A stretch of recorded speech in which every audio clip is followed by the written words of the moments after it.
Hello friends, तो आप सभी का स्वागत है आज के इस नई वीडियो के अंदर। और इस वीडियो में है तो कैसा फंक्शन बनाएंगे जिससे हमारे एआई को ऑप्टिकल कैरेक्टर रिकग्नाइज करने की एबिलिटी मिलेगी। तो बेसिकली सबसे पहले तो उस फंक्शन का हम एक डेमो देख लेते हैं और उसके बाद उस फंक्शन को बनाते हैं। तो सपोज अगर किसी इमेज के अंदर से आपको कोई टेक्स्ट को एक्सट्रैक्ट करना है तो सबसे पहले तो आपको उस इमेज का एक स्क्रीनशॉट खींचना पड़ेगा, जिसके लिए हम लोग विंडोज स्नैपशॉट के टूल का इस्तेमाल करेंगे। उसको एक्टिवेट करने का शॉर्टकट है विंडोज ओ की +Shift+S।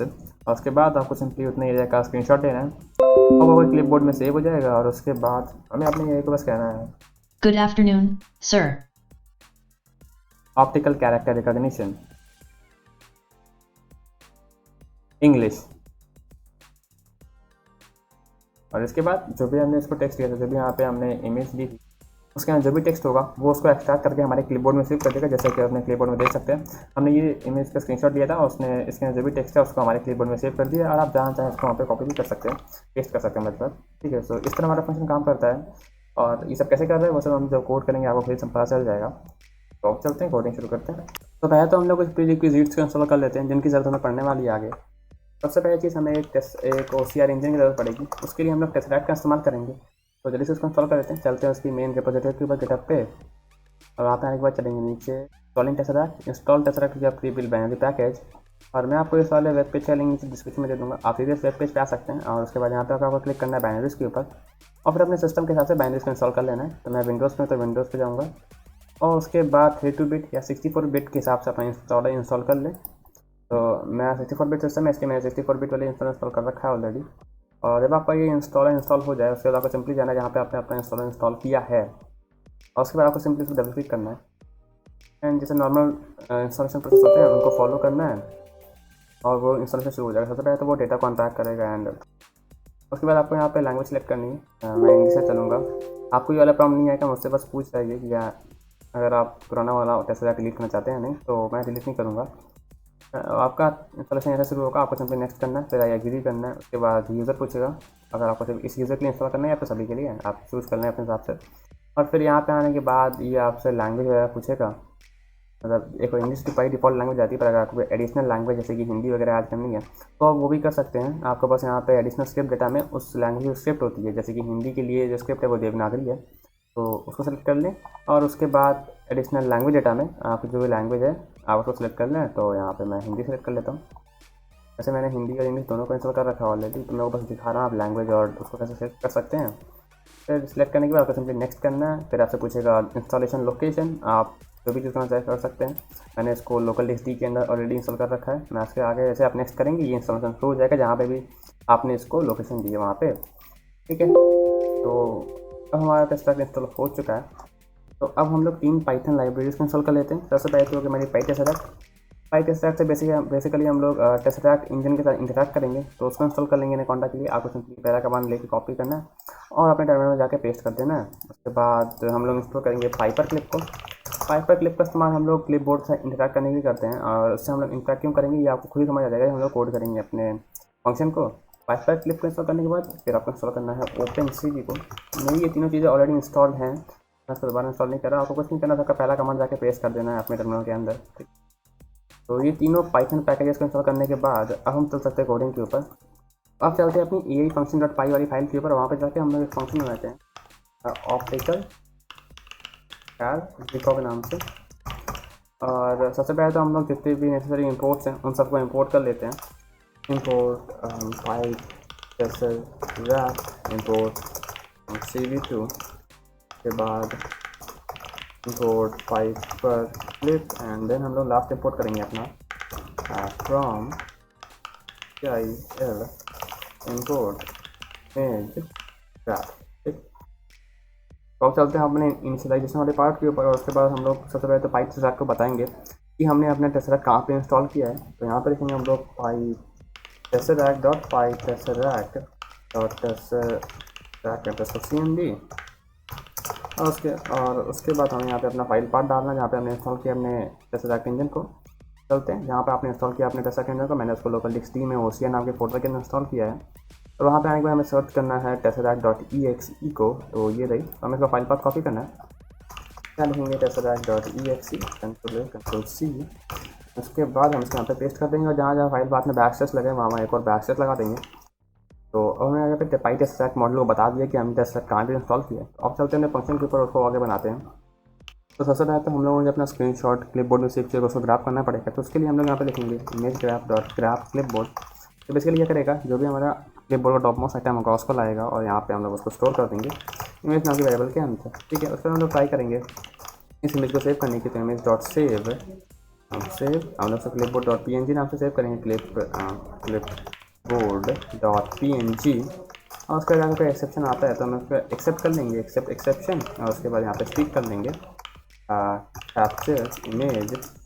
Capture image first. ठीक है, तो मैंने यहाँ पे अपनी इमेज डॉट सेव वाले पार्ट को ट्राई और एक्सेप्ट स्टेटमेंट में इसलिए डाला क्योंकि अगर बाई चांस कभी इमेज को सेव करते हुए एरर आता है, जो कि तब आएगा जब हमारी इस इमेज नाम के वेरिएबल के अंदर इमेज नहीं होगी, तो हम यूज़र को बता सकें कि सबसे पहले तो इमेज कैप्चर करें और उसके बाद उसको सेव करने की कोशिश करें। ठीक है, और उसके बाद हम यहाँ पे ब्रेक भी कर देंगे, ब्रेक इसलिए करें क्योंकि अगर इमेज ही कैप्चर नहीं हुई तो हम उसके ऊपर आगे चीज़ें कैसे परफॉर्म करेंगे, OCR कैसे होगा उसके ऊपर। तो इसलिए हम यहाँ पर सिंपली ब्रेक कर दें। और उसके बाद अगर कोई एरर नहीं आता और हमारी इमेज सही से सेव हो जाती है तो हमें इस वाली फाइल के अंदर clipboard.png नाम की इमेज मिल जाएगी। तो अब हमें क्या करना है, उस इमेज को रीड करना है। सबसे पहले तो यहाँ पर हम इसको रीड करेंगे, image is equal to cg2.im read और उसके बाद यहाँ पर लिखेंगे clipboard.png। ठीक है, उसके बाद हम लोग इस इमेज का कलर फॉर्मेट बदलेंगे, हम इसको BGR से RGB में करेंगे। तो उसको करने के लिए हम यहाँ लिखते हैं cv2.cvt कलर और फिर यहाँ पे इमेज दे देंगे। उसके बाद लिखेंगे cv2.color _ BGR to RGB। ठीक, तो अब हमने इमेज को तैयार कर दिया OCR करने के लिए। अब हम इस इमेज के ऊपर OCR कर सकते हैं। तो अब चलते हैं उसके ऊपर। तो यहाँ पे लिखेंगे OCR और फिर यहाँ पे लिखते हैं pipe tesseract dot image to string. तो पाइप टेसरैक मॉडल के अंदर इमेज टू स्ट्रिंग नाम का वेरिएबल होता है, इसमें बेसिकली वो उस इमेज को देना होता है जिस इमेज के ऊपर हमें OCR परफॉर्म करना होता है। तो यहाँ पे हमें IMG नाम की इमेज के ऊपर OCR परफॉर्म करना है, तो हम यहाँ पे IMG लिख देंगे। और उसके बाद यहाँ पे एक और पैरामीटर होता है जो कि लैंग्वेज, हमें बतानी थी लैंग्वेज कौन सी। तो अगर आपने एक ही लैंग्वेज इंस्टॉल की जो कि होगी बाई डिफॉल्ट इंग्लिश, तो आप सिंपली यहाँ पे डायरेक्ट इंग्लिश लिख सकते हो। पर अगर आपने एक से ज़्यादा लैंग्वेज इंस्टॉल की हैं तो हम लोग यूजर से पूछेंगे सबसे पहले तो language equal to take command dot lower. ठीक है, तो पूछेंगे हम लोग यूजर से लैंग्वेज कौन सी वो चूज़ करना चाहता है। उसके बाद हम यहाँ चेक करेंगे if language is equal to English. अगर लैंग्वेज इंग्लिश है तो हम लोग यहाँ पे लैंग्वेज को कर देंगे ENG। और अगर हमारा एलिफ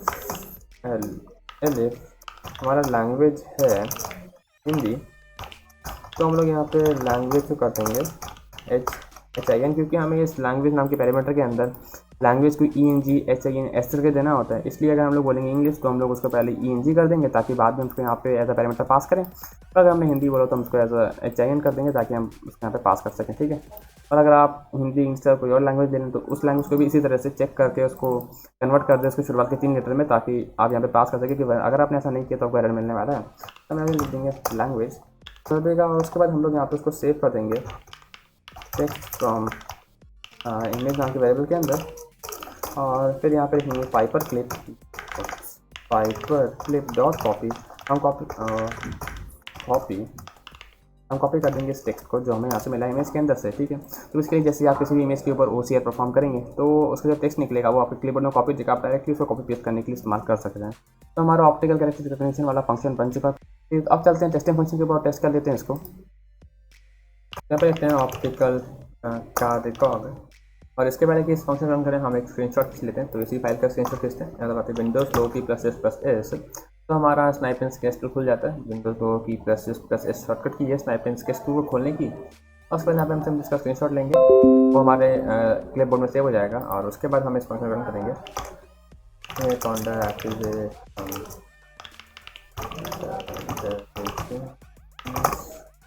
कर दें।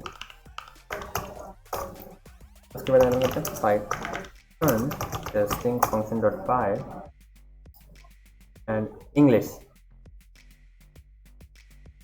बेसिकली लैंग्वेज पूछे और इंग्लिश और उसके बाद ओके। तो ठीक है मैं समझ गया यहाँ गड़बड़ कैसे हो गई है। तो एक बार थोड़ा सा इस फंक्शन को और बेहतर कर देते हैं। यहाँ पे हमने इक्वल टू लगाया, यहाँ पे हम लोग इन कर देंगे। अगर लैंग्वेज उल्टा कर देना चाहिए इस इंग्लिश इन लैंग्वेज। अगर इंग्लिश है लैंग्वेज के अंदर एंड सिमिलरली यहाँ पे भी वही करेंगे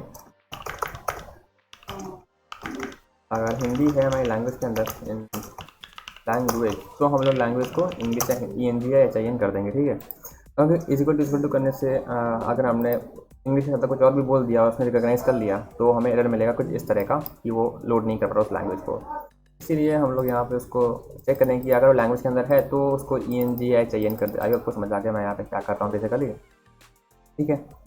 और उसके बाद हम लोग से दोबारा करते हैं। और एक और चीज़, यहाँ पे जो ब्रेक है इसको हटा देना, वरना आपको ब्रेक आउटसाइड द लूप वाला एरर मिलने वाला है। तो इस ब्रेक को भी कमेंट आउट कर देना, हटा देना फंक्शन से। ओके, तो अब इसको दोबारा रन करते हैं। अब देखो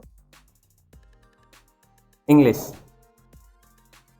उसने रिकॉग्नाइज कर लिया इंग्लिश को, और अभी OCR परफॉर्म कर रहा है जो भी हमने स्क्रीनशॉट लिया था उसके ऊपर, और उसने OCR परफॉर्म कर लिया। हाँ, मैं जैसे ही यहाँ पे कंट्रोल भी करूँगा तो यहाँ पे वो सेम चीज़ पेस्ट हो जाएगी, खाली ये FE एक्स्ट्रा आ रहा है मेरे हिसाब से।